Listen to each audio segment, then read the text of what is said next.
Today we focus on motion of connected particles in maths mechanics. We have this question: two particles A and B of masses 2m and 6m respectively rest on the smooth and rough surfaces respectively of a fixed wedge as shown on the diagram above. They are connected by a light inextensible string passing over a smooth pulley fixed at the top of the wedge. The smooth face of the wedge is inclined at an angle 30 degrees to the horizontal, while the rough surface is inclined at 60 degrees to the horizontal. The system is released from rest with the string taut.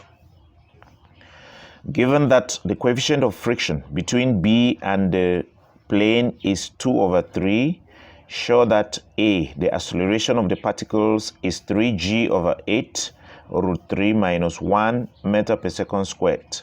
B, the tension in the string is mg/4 into 3 √3 + 1 newtons. C, find in terms of m and g the force exerted by the string on the pulley. The particle B hits the ground 2 seconds after the system is released and does not rebound from the ground.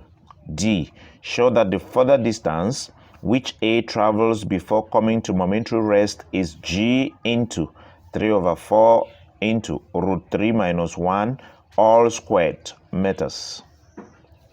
In order to solve any question involving connected particles, we need to make some assumptions. And the assumptions mainly are that the pulley is smooth, and the smoothness of the pulley permits us to assume that the tension on both sides of the string would be the same. So I can put T here and T on both sides. So T and then T. And the next thing is that due to the fact that the string is inextensible, both particles will be moving with the same acceleration. The particle B being of mass 6m and A of mass 2m implies that the motion will be in the direction of the heavier particle, which is B. So my acceleration would be in this direction.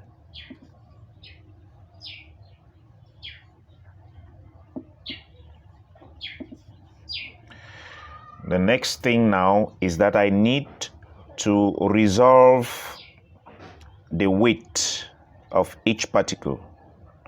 One component has to be down the plane on which the particle is lying, and the other component perpendicular to the plane. So we have a component of the weight of B parallel to the plane, and it should simply be 6m g sine 60. On this other side, for A, the component of the weight down the plane should be 2mg sine 30. We are told that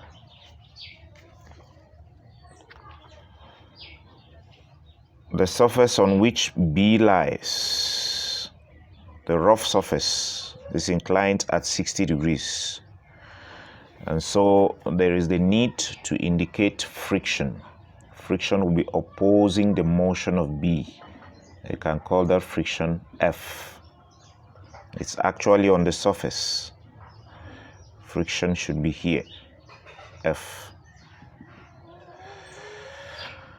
And that friction F is supposed to be mu r.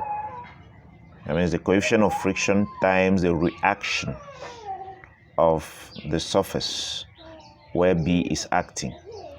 There is a component of the weight which is perpendicular to the plane, given by mg cos theta. So it's 6 mg cos theta actually, and it should correspond to the reaction of the plane. And so that friction should be mu being 2/3 r, and r, when we resolve perpendicular to the plane, r will be 6 mg cos theta. So we have mu into 6 mg cos theta. The surface on which A lies is said to be smooth. So once it's smooth, friction will be absent. And so I do not need to resolve perpendicular to the plane on that side because it will not be of help as an exam strategy. So the component of the weight that is always down the plane, parallel to the plane, is the weight of the particle times the sine of the angle of inclination of the plane with the horizontal at that point. So that is why we just have a simplified diagram like this one. In order to start solving now, I would have to resolve the forces of each particle as I'm applying Newton's second law. So I would just apply Newton's second law on each particle and then form equations and solve for the acceleration and for the tension. So I'll say for B, the acceleration is down the plane, and so the leading force down the plane is 6 mg sine 60 minus, we have two opposing forces. There is first the tension in the string that is trying to pull it back, and there's again the friction of the surface, of the rough surface. So we have minus T and then minus F equals the mass of the particle times A according to Newton's second law. So we're talking of 6m A. Sine 60 is supposed to be √3 on 2 minus T minus F, and F from above is supposed to be 2/3 6 mg, that's 2/3 the weight, then cosine of the angle there, which is 60, should be equal to 6 ma. So we get 3 mg into √3 minus T minus, we have cos 60 being half,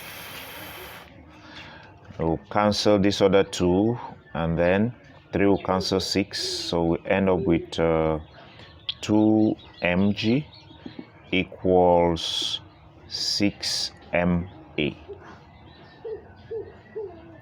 And from here we can call it equation 1.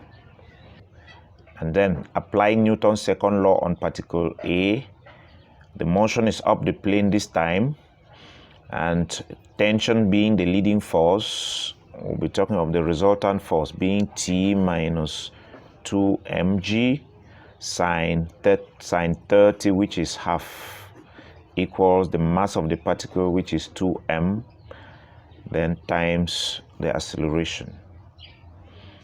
Overall, we have T minus mg equals 2ma, equation 2. The first part, question A, says we should show that the acceleration of the particle is 3g over 8 into √3 minus 1 meter per second squared. So using equations 1 and 2, for me to find the acceleration, I need to eliminate the tension. So adding the two equations would be appropriate, since one tension is negative and the other is positive. So 1 plus 2, once I'm adding the two t's, negative t plus t will disappear, so I get 3 √3 mg, this term, then minus 2 mg, then minus mg should be equal to 6 ma plus 2 ma, which is 8 ma. And from here we can see that m would cancel on both sides, and we are left with root 3 root 3 minus g into g is common on every term there, so I factorize it, and then I get 3 root 3. So we have negative 2 minus 1, which is negative 3, should be equal to 8a. Therefore, a equals 3g all over 8 into root 3 minus 1 meter per second squared. And that gives the first part, which we were asked to prove that the acceleration is 3g over 8 into root 3 minus 1. For the B part, we are asked to prove that the tension in the string is mg over 4 3 root 3 plus 1 newtons. So for B, since I've had A, I will take the simpler of the two equations and substitute A there, and the simpler one is equation 2. So when I substitute the A that I've had in the A part, when I substitute the acceleration in the second equation, I will be able to get the tension. So we say from equation 2, T equal 2ma plus mg, and that gives us 2m into the acceleration, which is 3g over 8, the root of 3 minus 1 plus mg. This would give us 6 mg over 8 plus, into root 3 minus 1 plus mg. And we can find the LCM, which is 8, to have 6 mg into root 3 minus 1 plus 8 mg all over 8. This will give 6 mg root 3 minus 6 mg plus 6 m plus 8 mg, all over 8. This gives 6 mg root 3 plus 2 mg all over 8. 2 mg can be factorized, so we get 2 mg over 8 into, we get, divide every term by 2 mg, we would get 3 root 3 plus 1, and that gives, and therefore the tension should be, we cancel 2 up and down, we get mg over 4 into 3 root 3 plus 1 newtons, and that is what they asked us to prove in the B part of the question. In the C part, we are asked to find, in terms of M and G, the force exerted by the string on the pulley. So for the C part, usually the easiest way to find the reaction of the pulley in a situation like this is to use the formula R equals 2t cos theta on 2, where theta is the angle between the strings at the level of the pulley, which is simply this angle. Since the string is taut on both sides, this angle and this one are similar angles, and so they should be equal. So we just need to determine this angle and then use this relationship, which is always holds so long as the string is taut and the pulley is smooth, because the two tensions being on both sides creates some symmetry there. And so you can use directly this relationship at any time the reaction of the pulley or the force exerted by the string on the pulley, which is the same thing, is asked. So using the geometry of the triangle, I have 30 degrees and 60 degrees. So obviously this is 90 degrees. And so I will be talking of the reaction being 2t cos 90 over 2, which is 2t cos 45. Therefore, the reaction should be 2 into the t that we had, which is mg over 4 into 3 root 3 plus 1, then times cos 45, which is root 2 on 2. And so at the end, we get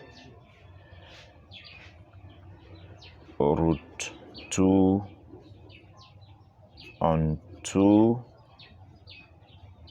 mg. So this 2 cancels this one. And we have root 2 on 4, mg into 3 root 3 plus 1 newtons. The reaction is a force, so it's in newtons, and it should be at, generally that reaction bisects the angle at the pulley there, and so the reaction should be inclined at 45 degrees to each string, if we want to specify the direction. Okay, for the last part of the question, the particle B hits the ground 2 seconds after the system is released and does not rebound from the ground. Show that the further distance which A travels before coming to momentary rest is this. So, in the case where B has to move down and hit the ground, the first thing is that when B hits the ground, the tension ceases to act because the string slackens. So it's due to the slackening of the string. The string will no more be taut, and so tension will not be acting again. So T equals 0. If we need to calculate the further distance that particle A has to move up the plane after that interruption before momentarily coming to rest, we need to calculate 2 things. First, we need to calculate the velocity of the system just at the point where there is interruption. We are told that the system started from rest, so we'll be talking of V equals U plus AT.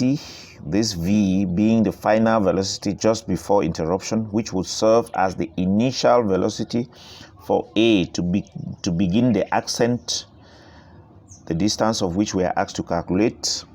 We use this formula, V equals U plus AT, and the system having started from rest, U is 0, so we get 0 plus A.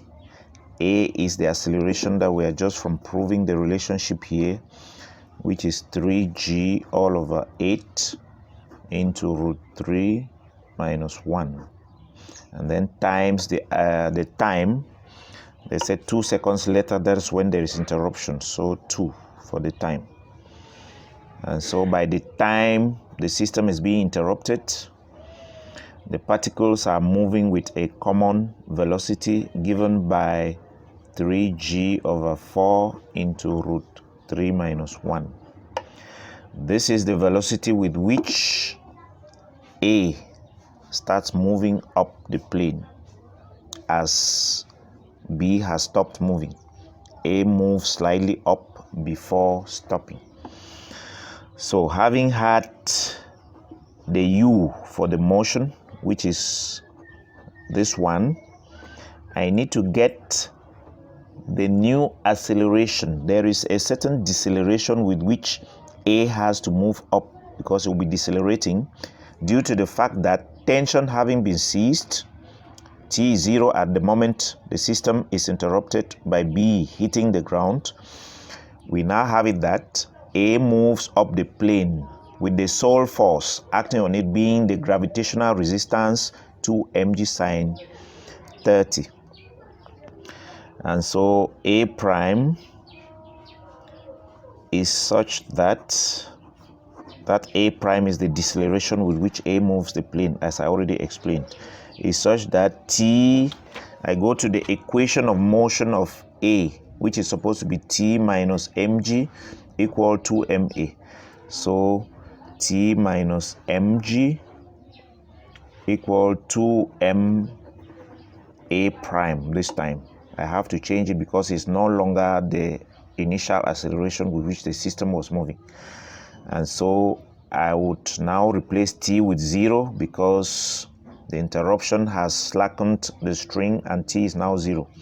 Minus mg there equals 2 ma prime. The m's will cancel, and then we have it that A prime, the deceleration up the plane, should be negative g over 2.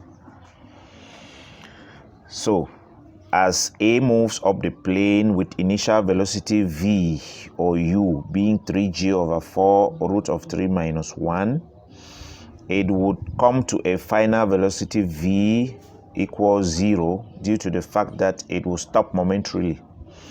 And so I can use the fact that v squared equals u squared plus 2as to get that further distance, which I will now say s equals v squared minus u squared all over 2a prime.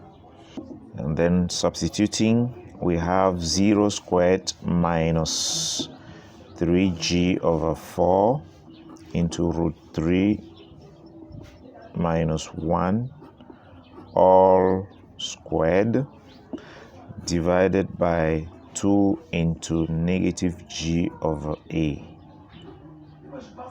Negative g over 2, sorry. And so finally, the further distance, s should be, the 2's would cancel, the negative cancels, I square g and send it out, into 3 over 4 into root 3 minus 1 all squared divided by g. Therefore, the further distance, s equals g cancels the square there, and I'm just left with g into 3 over 4 into root 3 minus 1 all squared as required.